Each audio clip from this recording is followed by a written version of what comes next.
Effective teaching practices for teaching the whole child.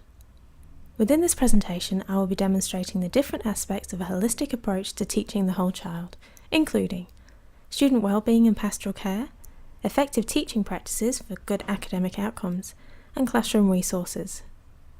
To effectively demonstrate these facets of teaching, we must first explore the concept of pedagogical practice. So what is pedagogical practice? Pedagogy is best described as the art or the practice of teaching. Bletchford et al. Describe pedagogy as the instructional techniques and strategies which enable learning to take place. It refers to the interactive process between teacher and learner, and it is applied to include the provision of some aspects of the learning environment. The multifaceted nature of pedagogy extends to the social, physical, and moral aspects of students' educational experience. The most effective pedagogical practices include initiatives covered under the three areas of discussion within this presentation: student well-being and pastoral care. The growth and momentum surrounding the concept of positive psychology has led to an increased interest in student well-being. Jeff Masters defines what he notes as the 5 aspects of well-being: emotional, mental, physical, social, and spiritual. Masters remarks that these 5 aspects are interrelated. Awareness and focus on these elements enable teachers to develop practices and opportunities for students to grow and perform within their individual academic experience. Alongside well-being, focus on pastoral care is equally as important in developing effective pedagogical practices. Pastoral care can be defined as concerned with promoting pupils' personal and social development and fostering positive attitudes through the quality of teaching and learning. A holistic pedagogical approach embraces social and emotional development, considers individual student challenges such as abuse or domestic violence, medical issues, cultural practices, ethnicity, safety within the school environment, and the overall satisfaction of school life. Effective teaching practices for good academic outcomes. Teachers with a holistic pedagogical approach are best placed to develop effective practices for good academic outcomes. Focus on well-being and pastoral care within their approach underpins the direction, strategy, and application of learning. Modern teaching utilises an array of different orientations to learning when developing and applying effective teaching practices. Obviously, we cannot cover all of those theories within this presentation.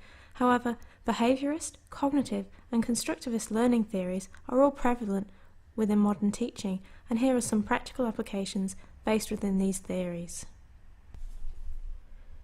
Techniques founded in behaviourist theory are utilised to support behavioural management and effective communication of instructions. For example, clearly defining tasks with measurable outcomes, token economies, introduction of technology into the classroom, online educational games for example, and establishing classroom rules and seating plans. Classroom application of cognitive learning theory are particularly relevant in identifying the uniqueness of each student's approach to learning. This can assist teachers to utilise students' prior knowledge, building on individual experience to interact within the classroom. Linking lessons to easily relatable real-life situations, age-appropriate lesson plans based on problem-solving tasks, logical progression of learning, and questioning techniques are all examples of this. Constructivist learning theory offers strategies for teachers to act as facilitators, interacting and communicating effectively with students while supporting multiple viewpoints and promoting ownership of learning. For example, collaborative learning techniques encouraging discussion and group work, encouraging students to experiment and evaluate alternative points of view whilst providing and receiving positive feedback, reflective exercises promoting student ownership of learning, and developing lessons which appeal to students' interests.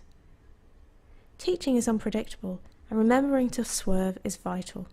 Rob Barnes points out, the golden rule here is to stick to the agenda, even if you need to swerve occasionally to make good use of what students offer. Classroom resources. Classroom resources are a fantastic way for teachers to enhance lessons. Materials can be introduced to further extend and demonstrate ideas or concepts physically to aid deeper understanding.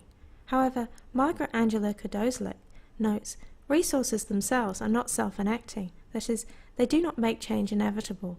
Differences in their effect depend on differences in their use. Resources which can be effective within primary education include manipulatives, enabling students to explore concepts in a physical and visual manner, Manipulatives are particularly effective when explaining abstract concepts or for developmental play.